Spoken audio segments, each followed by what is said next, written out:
yang diberi judul Maria dan Marta. Ketika Yesus dan murid-muridnya dalam perjalanan, tibalah ia di sebuah kampung.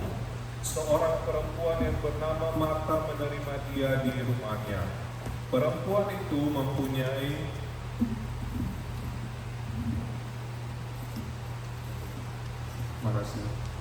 Saya ulangi ayat 39. Perempuan itu mempunyai seorang saudara yang bernama Maria. Maria ini duduk dekat kaki Tuhan dan terus mendengarkan perkataannya. Sedang Maria sibuk sekali melayani.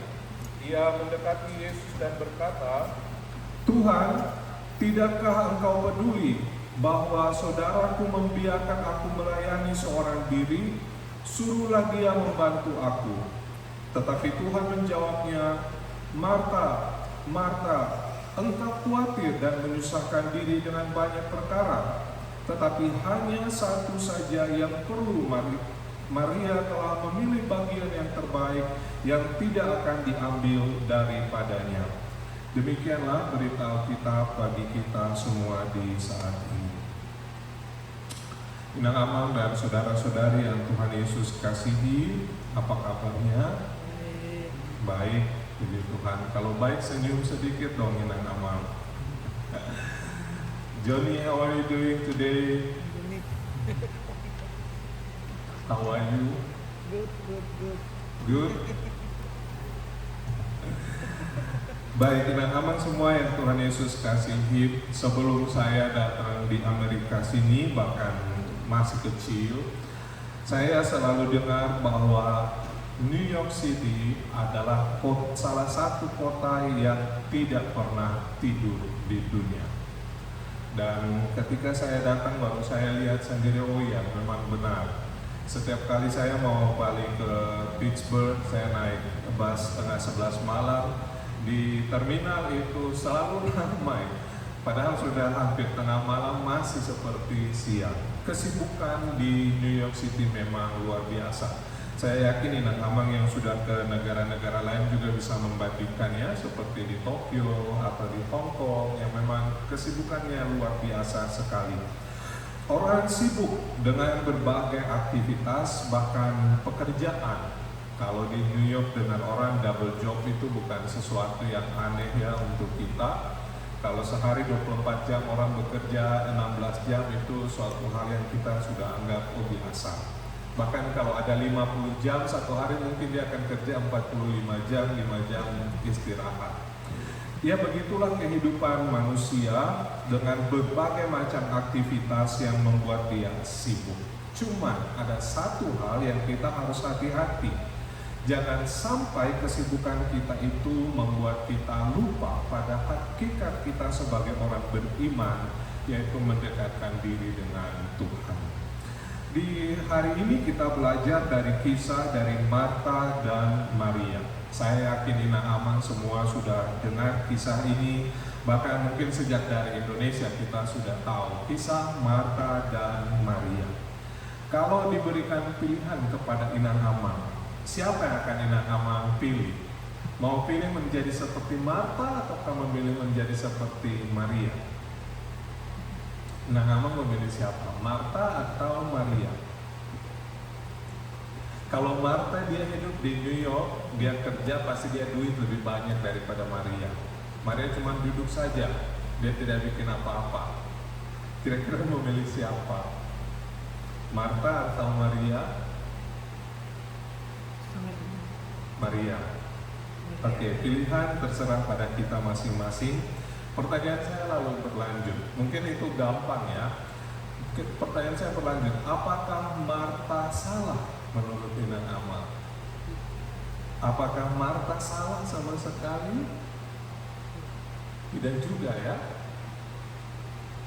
Mari kita lihat cerita ini lebih lanjut. Yang pertama Inang Amang kita baca di dalam cerita kita hari ini adalah ayat 38. Ketika Yesus dan murid-muridnya dalam perjalanan, tibalah ia di sebuah kampung. Seorang perempuan yang bernama Marta menerima dia di rumahnya. Rumahnya ini rumah siapa? Rumah Marta. Jadi Nah, Amang bisa membayangkan nih, Yesus dan para murid sedang berjalan, terus sampai di satu kampung. Kampung itu kalau di dalam Injil Yohanes itu disebut dengan nama Betania. Tetapi kalau di Injil Lukas ini tidak disebutkan nama kampung, hanya dibilang di sebuah kampung. Lalu Marta menerima dia di rumahnya. Rumahnya sini adalah rumah Marta. Tidak jelas bahwa Marta ini sudah menikah atau belum. Tapi kalau dalam budaya Patria, seandainya Marta sudah menikah, berarti harus yang punya rumah ini bukan Marta, tapi suaminya. Tapi di sini tidak dibilang itu adalah rumah suaminya, tidak. Atau tidak dibilang juga ini adalah rumah Maria, kakaknya. Tetapi dibilang rumah Marta. Artinya penulis Injil Lukas hendak menekankan bahwa Marta yang menyambut Yesus, yang menerima. So Martha was the one who was welcoming Jesus and his disciples at that time. Jadi ini hal yang penting dan aman. Yang pertama kita harus catat bahwa Martha menerima Yesus di rumahnya. Nah, kalau dari sini kita bisa lihat bahwa sebenarnya Martha tidak salah, kan?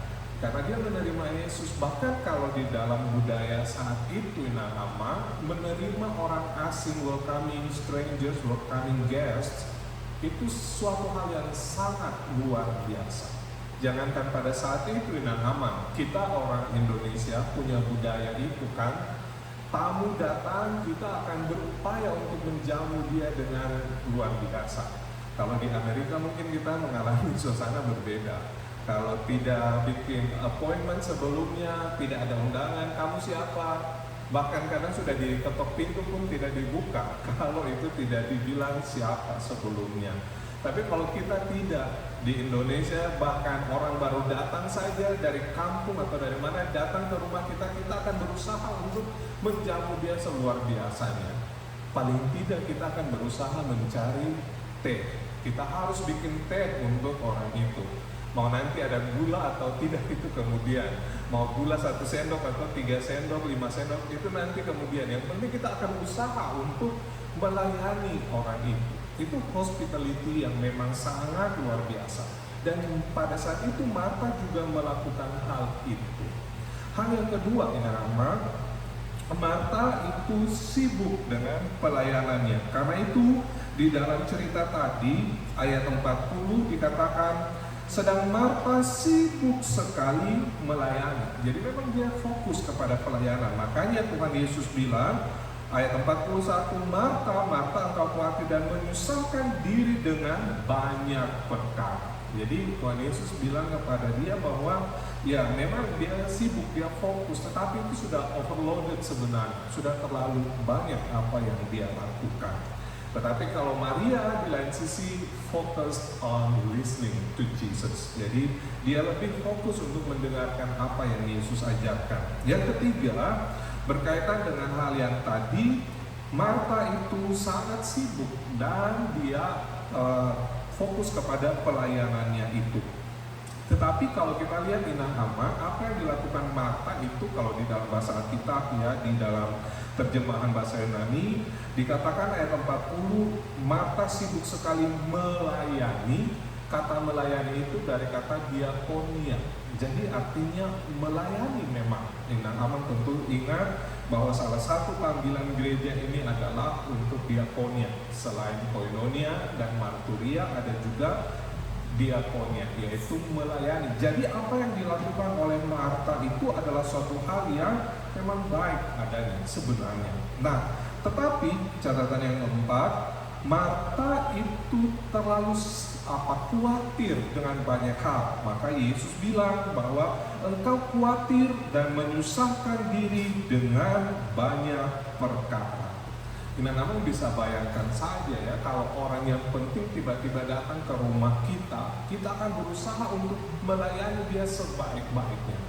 Kalau saya pikir-pikir, tiba-tiba misalnya kayak kita sekarang ini ya, tiba-tiba Presiden Trump dengan beberapa menterinya datang di kita, apa kita enggak kerepotan itu untuk mau menjamu mereka bagaimana? Tidak ada persiapan apa-apa, tiba-tiba mereka datang dan mereka adalah orang yang penting, kita mau jamu seperti apa? Pasti repot. tidak ada persiapan. Saya membayangkan itu ya. Maka Marta sendiri yang mengerjakannya, lalu Maria duduk sendiri. Coba Inang Amang membayangkan dalam posisi kayak begitu. Misalkan saja, misalkan sekarang ini tiba-tiba Presiden Trump datang.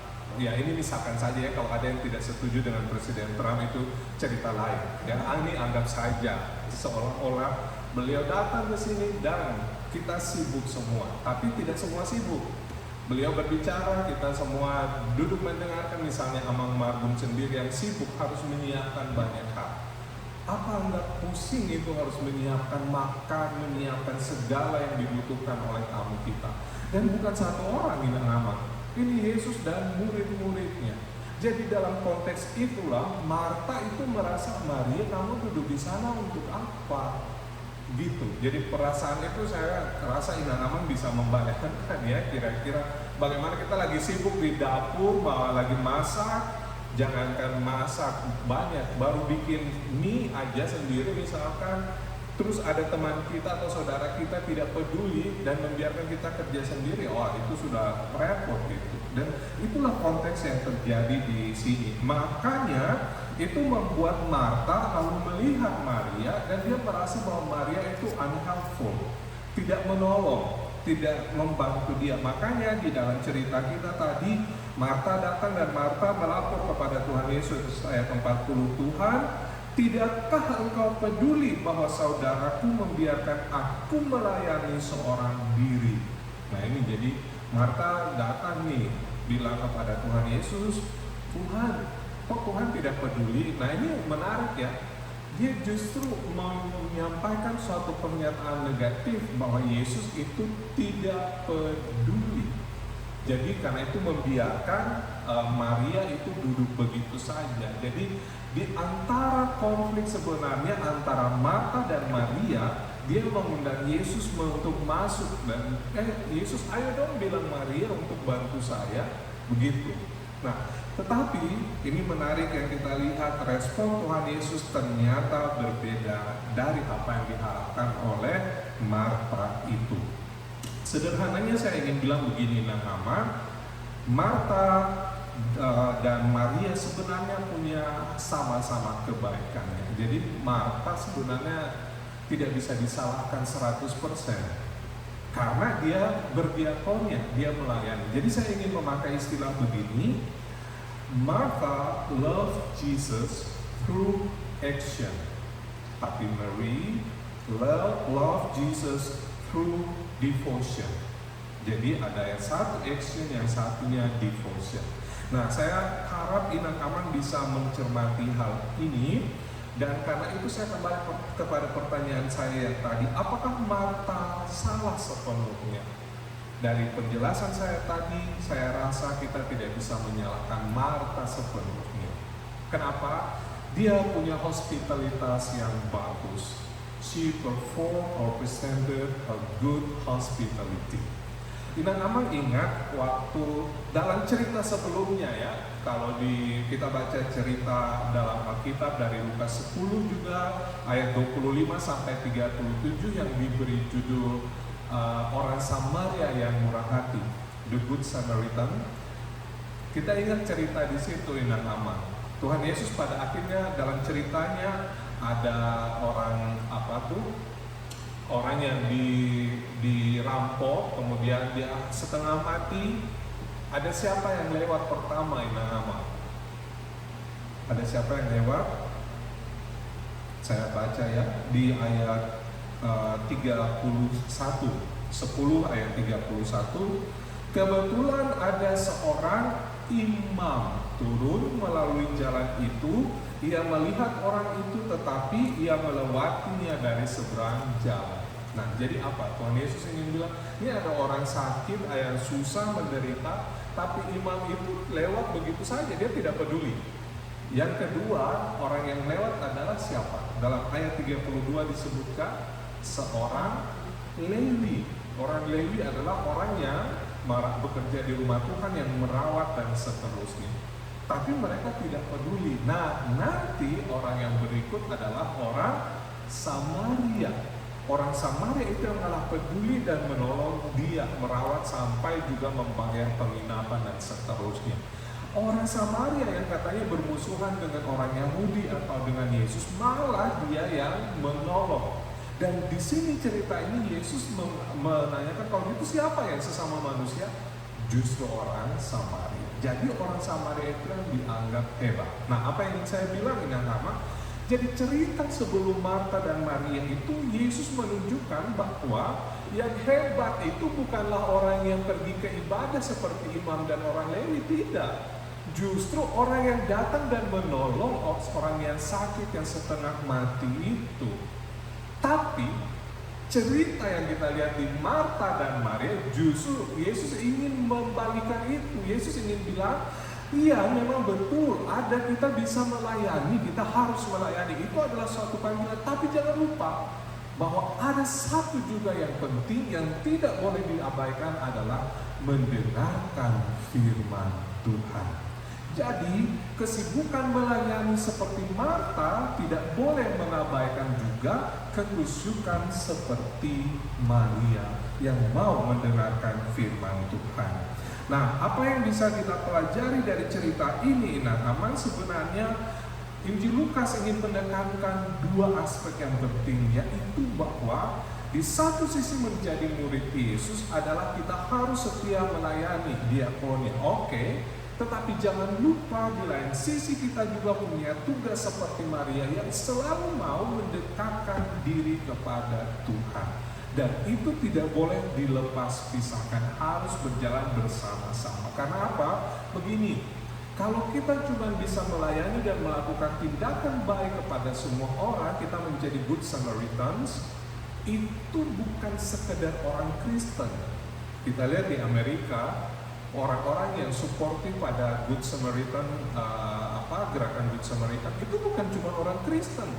Kamu bisa lihat orang-orang yang non-Kristen pun banyak sekali yang terlibat di situ. Orang-orang ateis malah mereka bisa menjadi sangat lebih baik, lebih dermawan daripada orang-orang Kristen.